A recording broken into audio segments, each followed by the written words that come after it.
Hi, superstars.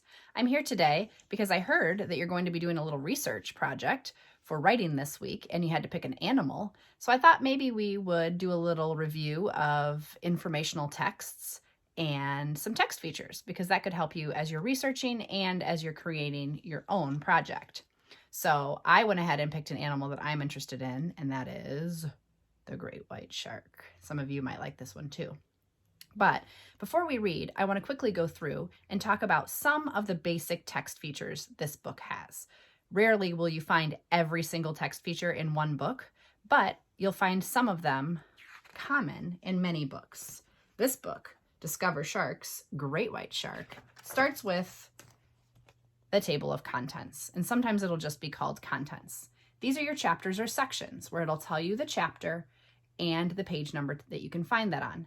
Sometimes when you're reading informational texts, you don't have to read the entire book, especially if you're doing research like you are. You may just want to look at certain chapters. So the way that this book is set up, it has headings. The headings match the table of contents. So whatever the chapter title is, in this case, our first chapter is What is a Great White on page 4. When I flip to page 4, you will find that What is a Great White heading right at the top of the page. Remember, the headings tell your readers what they're going to be reading about on those pages. So it kind of gets them ready to read. That's really important. The other thing that's really important in this book that it does is it shows labels. You can see here they have a nice diagram of a shark, and they've labeled fin, tail, gills.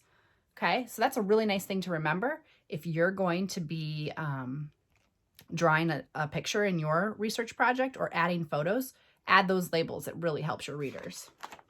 Another thing that you will see that's common in this book, here again, they're labeling, is, I gotta find one first. Here, where they have done a word in bold.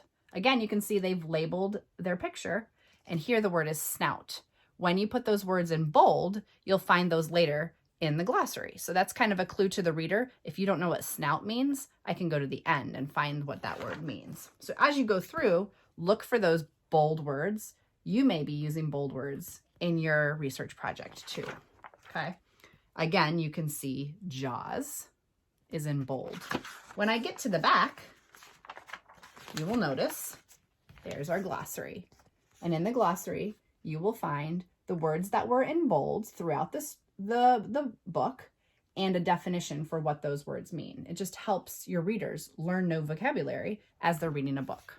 So those are some text features in Great White Shark that will help us as readers as we navigate the text. You can try them too in a book that you're going to be creating for your research project. I can't wait to hear more about it.